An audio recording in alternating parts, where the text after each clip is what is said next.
Couple of things. Now this is always good practice when you're moving the board around. Take all the faders wide up at the top. Okay. Because it keeps them out of here where they're not going to get damaged. Okay. And if there's going to be a dead spot, where you want it to be there, you're Sure, never yeah, there. yeah, and lots of times you're there. Okay. Okay. So there's storage there. Now there's a button here called PFL. You know what that is?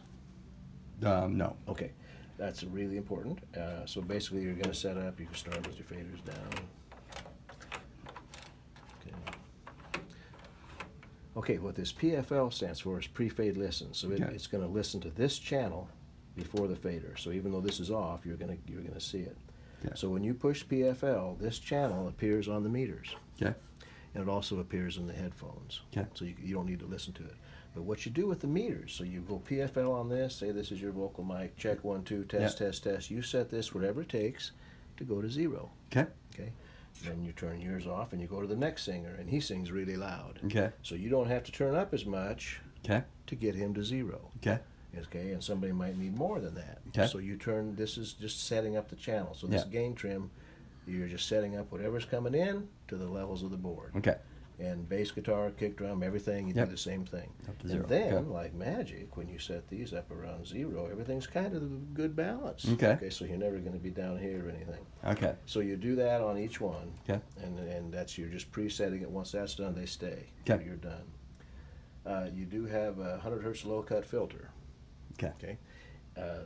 Virtually no instruments have any response down in that range. Yes. Except for bass, Okay. floor tom, kick drum, keyboards, and music playback. Okay. Otherwise, you use the filter. Okay. So you cut out, and all that's the rumble and Oh, okay. noise. So it's going to just everything, unless it's those. Unless it's bass guitar, kick drum, floor tom, Yep. you know, or keyboards or CD playback. Yep. Yep. It always gets the filter. That just cleans things up. Yep. Okay. Okay, so that's for that. The EQ, same treble, and then you've got 2-band sweepable mids. You ever use sweepable controls before? Okay. Well, this treble frequency is up at 12 kilohertz fixed, just the ultra highs. Yeah. And the bass control is set at 60, so it'd be good. That's where the thump happens. Yeah.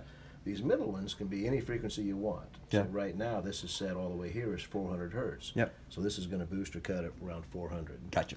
Or up here is 2K. Okay. That's that feedback range and where the kind of piercing sound. Okay. Okay. So it's, you know, up in this range. I mean, if something's sounds a little edgy, you might just go there and turn it down a little. Okay. Okay. And then the second one is adjustable from 80 to 2,000. Okay. And this one goes from 400 to 8,000. They do overlap. Okay. Now, as a rule, unless you have a real good reason, you really don't use much of these. Okay. And really, you don't use any tone controls and here's the reason. I mean, they're there. Yeah. You not. Here's all these knobs. They got to be set somehow. Yeah. What EQ's for is if you need it. So if you got a good mic and good speakers, it's going to sound good. Okay, you're done. The only thing you got to do when you're using a cardioid or a unidirectional mic, whether it's mic and a guitar amp or your voice, as it gets close to the source, you get what's called the proximity effect. Okay. You can read all about it. It's a bass boost that it's not supposed to be there. Yeah. Yeah. And it's not supposed to be there. So for vocal mics, you're going to want to start right there before you do anything.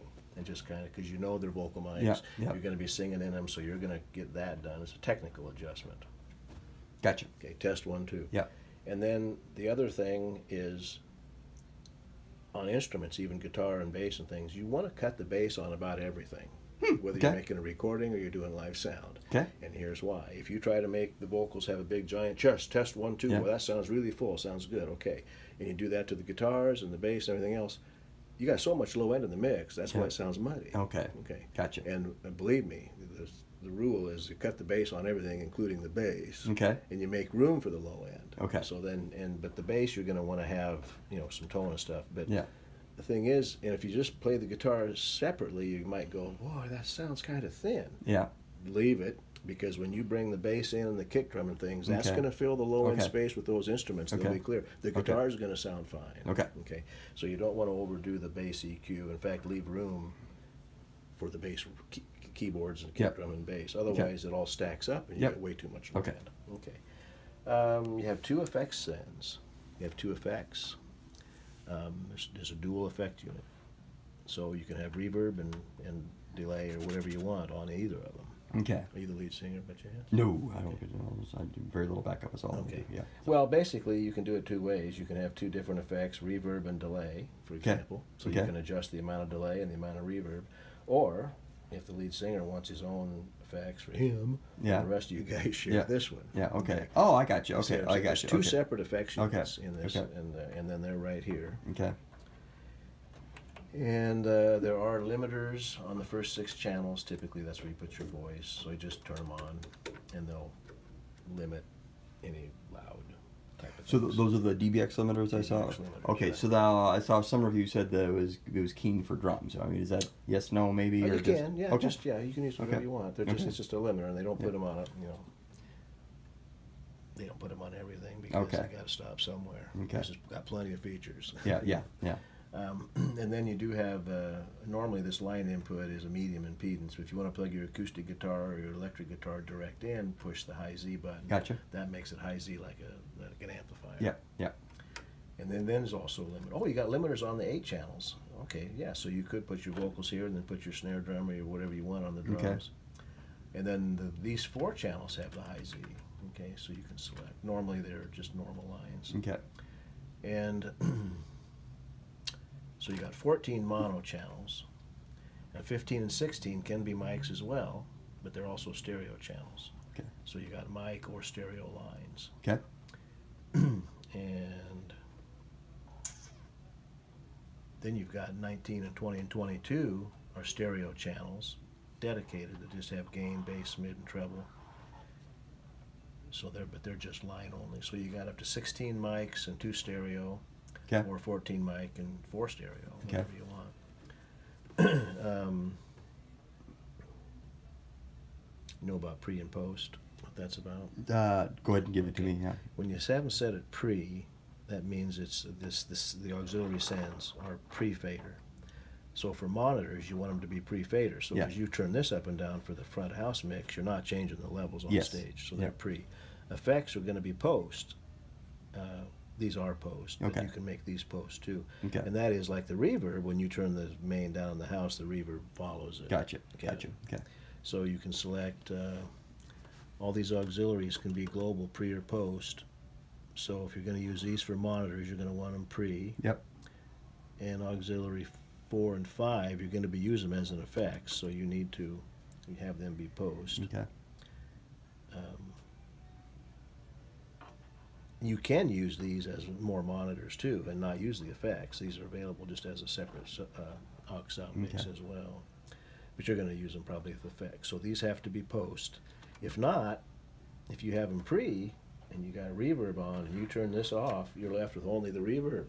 Oh, So the reverb's still there. Okay. So you want it to be after, these effects to be after the fader. So and you turn it down, the effects and the signal go down. Yep. So those will be these pre for monitors and those 2 post. These have a listen that says after fader listen, which this is PFL listens before this. Okay, pre and this listens after this. Okay. So it's if you're listening to what's happening after the masters.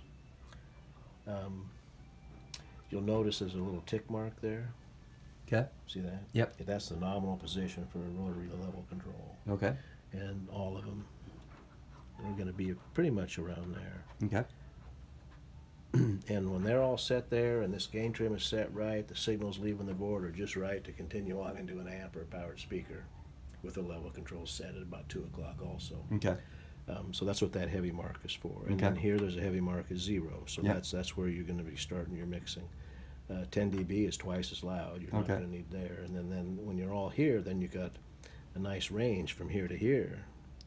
That's 20 dB, but the same thing from here to here is 100. Okay, yep, gotcha. So it's really touchy down here. So that's what the gain trim is for when you PFL and get all your channels. Now you're usable in this range here totally to mix. And everything's fine.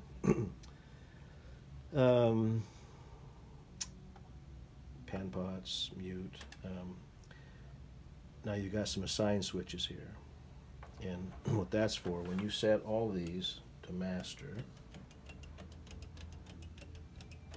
it's probably normally how you'll do it unless you want a submix.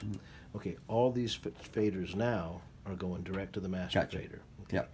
You have some groups here, subgroups, and what they're for, and they go to the master as well. Okay. So let's say you wanted to, how many singers you got? One main, well, so three. Three singers. Okay, Yeah. so these first channels, Yeah. we're not going to send it directly to the master yet. Yeah. We're going to send them to subgroup 1 and 2. Okay. Well, Or yeah, if you want to go in stereo, you might as well. So send them to 1 and 2.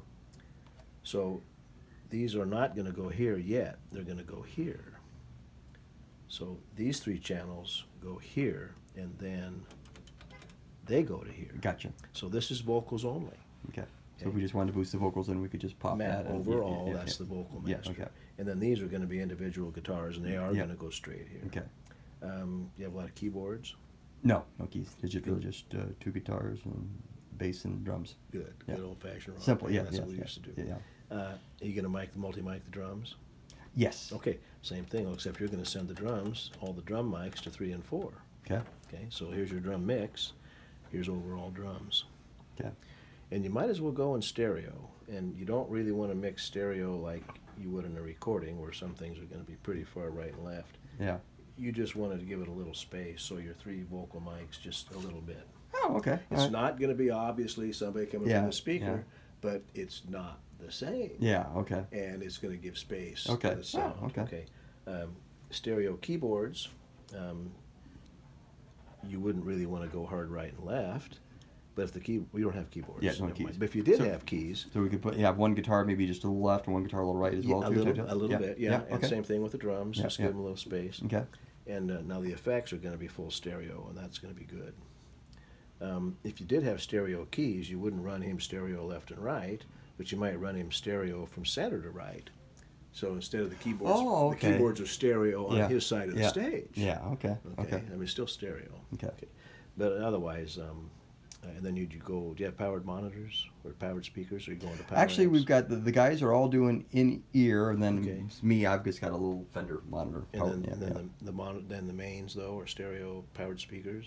No, they're we just got we got actual Power QC amp. power amp. Yeah. Power amps and Yeah, speakers. yeah, Okay. yeah. Run the system in stereo, just like you would. And Okay. that's whether or not you make it stereo is here. And like I say, just give a little space between them. So if you kind of hear something coming out of the speaker a little too much, just back it down to where it's not obvious. So, Okay.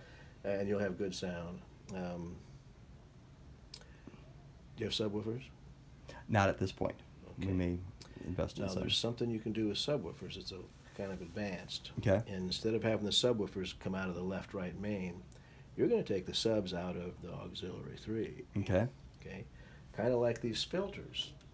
A lot of things don't have any bass, so you certainly don't want the vocals going to the subwoofer. Yeah, correct, yes, Well, they yeah, yeah. would be if the subwoofers were coming from here. I right? got you. Yeah, Okay. yeah, yeah. So you go to the bass guitar channel, and you say the bass is coming through the mains. Yep. Okay. Yep. And you're also going to send some of it to the I got you. subs. So I you got put the low end of the subs of the bass, the keyboards, Oh. kick drum. Okay. So the only thing going to the subs It's just is what just stuff that's low. that should be going to the subs. Right, Yeah. Okay. And Oh. that magically cleans stuff up. Ah, So all right. using these filters to get rid of the noise in the first place, and then not sending everything to the subs, Yeah. you only send selected instruments to the subs. Okay. That works like magic. Okay. So anyway, but you can hook it up and just like you are stereo, Yeah. and then just go for it. So, any questions at all? No. I mean, no, the no. mutes are obvious, and you have these assign switches. Now, you don't want to assign at both places. Otherwise, you'll get the signal going double. Oh, okay. Okay. So So it's either master or 1 or 2 or 3 or 4. One or three, Okay. three or Okay. four. You can send it to all if you have a reason Yeah. to do that, but Yeah. not mixing down No, like you no. to submix. And then you do have to send the submasters to Yes, the the master to get him to go. Yeah. Gotcha. Yeah. And this would be for stereo, Yeah. which I'd recommend you do, because it's just going to sound better. You could do it mono, and now you got 4 subgroups. Yeah. That are going to go to the same left and right. So you could have a mono drums and a mono voice and mono keys and whatnot. But I would say, if you're going to submix, just do the whole thing in stereo. Okay. And balance is balance, like on your stereo. So on your stereo music playback, you just set it in the middle. Balance just like in your stereo. Yeah. Okay. These pans, you can adjust them and give yourself some space. So. All right, and I think that pretty much covers the basics. And you got a USB return. What that's for is when you're mixing down. So when you're recording right now, it's got 22 outputs. Okay. You can go to your USB. You'll see them appear on the computer screen. Okay. And what you'll do is just record the tracks that you're doing. Okay. So everything's separate. Vocals is on a separate track. Okay. Now, and you can do it live. Just have your laptop there and connect it here. So Okay. it's the 22 channels are indeed going to the digital recorder in the computer. When you go home, or when you set it up, you set this up to the computer, and now you're going to return the USB return. So now this track is coming from the computer track. Oh, gotcha. Okay. Okay. And you've got everything available. Okay. Okay. Everything. Okay. EQ, effects, everything, and pan. Okay. And make yourself a recording. That was a selling point. Is Well, for when the band $100. before the band broke up, whether we had a female guitarist or female keyboardist, a bass player, and acoustic guitarist. They were married. They got divorced in the band, and it was an amicable divorce. But so I said, let's put some tracks down. So I've always been jealous of Ross. Obviously, Ross went full bore and got a recording studio. I just wanted to save. So we had a dozen originals I wanted to save for posterity, and it just never happened. So I thought at least now we could. Yeah, you can. Yeah, and basically, this is be just fine for mixing down recording. 22 tracks is a lot of tracks. Yeah. I'm doing it with 16. Yeah. So yeah, it's great. And then I guess this you can just read about these. You've got effects type, and second effects type, and this can be any of these, and this can be any of these. It's not just that for those. Okay. Oh, okay. Either of those can go any effect. And then you've got some of the effects have 2 parameters. Effects 1 has 2 adjustments. Now, if you have reverb, this might be how long the reverb decays. Oh, okay. And this might be the brightness of the Oh, reverb. okay. You Right. can kind of flavor the reverb there. And then for the parameter 2, if it's a delay, this is going to be time delay and number of repeats. Wow. Okay, similar. I mean, you can read about them Yeah. in the manual. Tell Yeah, you what yeah. these. But you have an effect and then 2 adjustments per effect. So there's no reason at all you can't get happy with the reverb, Wow. whatever you're doing. And in the studio, I mean, you've got vibrato, rotary. That's a Leslie Leslie type of thing. Play guitar through a Leslie. I mean, everything's been gone through a Leslie. Guitar through Leslie's awesome. So you can pop the headphones on, plug your guitar right in here, and just kind of scroll through. And that might be something you'd use for mix down. If you're making a song and you want to have the Leslie on the guitar, and you don't have a Leslie, then you'd have to use one of these buses just for the guitar. Okay. For the Leslie, and the rest of it would be something else. So you just kind of pick and choose how you want to produce it. Auxiliary 1, 2, and 3 are the outputs from here. Auxiliary 4 and 5 are the outputs from here if you want to use them separately, but you're not going to for the most part because you're going to use these for your stereo effects. So you just got 3 outputs for monitors, or monitor 1 and 2, and subwoofers. Okay. Because believe me, when you aux a sub out and filter this stuff out, it's just going to sound so good. I mean, it's just like, so that's how you get to that point, because that's how you do it. You do have group outputs that come right from these. Example, this would be going to left, right for the mains, and these might be going to a 4-track recorder, or sending them somewhere else. And so, I didn't even really look to see how we've got it currently set up because the other guitar is set up. But so for all the guys that are running the in-ear stuff, that just basically they would come from either one of these auxiliaries. The 3 here and they're pre. Okay. So you can have 3 mixes if you want. If you can get by with 2 mixes, you'll use this one for the subwoofers. Gotcha. Yeah. And that's, if you don't need subs, then you don't worry about it. Yeah. But if you do get subs, you're going to want to aux them out. Yeah. So you have 2 monitor mixes, aux the subs out, and 2 effects mixes. Gotcha. And I guess that's about it. Okay. And then the foot switch is just kill the effects. It just all does is FX mute. Okay. So you can't really select anything. You select it here. It's either on or that's off, just basically. on or off. Okay. Yeah. Okay. And then headphones, like I say, if you're recording, and you want to listen to all the vocals, you just PFL all the vocal tracks. Okay. And now you're hearing whatever the mix is ahead of the faders. You'll hear all 3 parts. Okay. Or you can just listen into individual things. And so then for in between sets and for iPod or whatever, that's just gonna plug it into there. And then is there so when that's going, is there something that kills the mics then? Like the Mackie had a button that once you hit that, it killed us. Interval mute. This kills everything except Oh, 21, 22. 21 and 22. Okay, yeah, okay. Yeah, all right, Yeah, all right. good. All Yeah. right. Yeah, because you don't want some idiot coming up on stage. Yeah. Couldn't hear me. Yeah. So yeah, that kills Okay, everything perfect. Yep. except this Okay. last stereo Yeah, channel. wonderful. All right. And yeah. So I guess that covers the basics of it. So important things, absolutely use the PFL to adjust loud and soft, Yep. whatever's doing what. And the CD player, when you bring it in, don't be surprised if you got it as minimum. Yeah. You know, that's okay. And not even going up to there, because you're not, for background music, you'd be just hammering full output. Yeah. So, but you adjust these gain trims to get whatever the signal is, drums, guitars, vocals, whatever, to be the same here, just to get started. Now, they Yep. might not be set the same. Yep. You're just pre-adjusting whatever those signal levels are to the span of the board, and then everything flows through it like you'd expect. And then the filters, of course, and yeah, with these USBs in, you're not going to have any sources. So if you have no sound, it's probably because that's hooked up. Okay. When it's out, it's accepting a signal from here. When that's in, it's accepting a signal from here. Gotcha. Yep. Okay, Yep. so those Yep. would all Okay. need to be, Gotcha. all need to Yep. be out. Yep. And headphones level, phantom power. So, don't have any other questions? Nope. Okay, good. Nope, This is a thank nice you. board. Yeah, I'm excited. Yeah. And the recording thing, you get somebody's got a laptop laying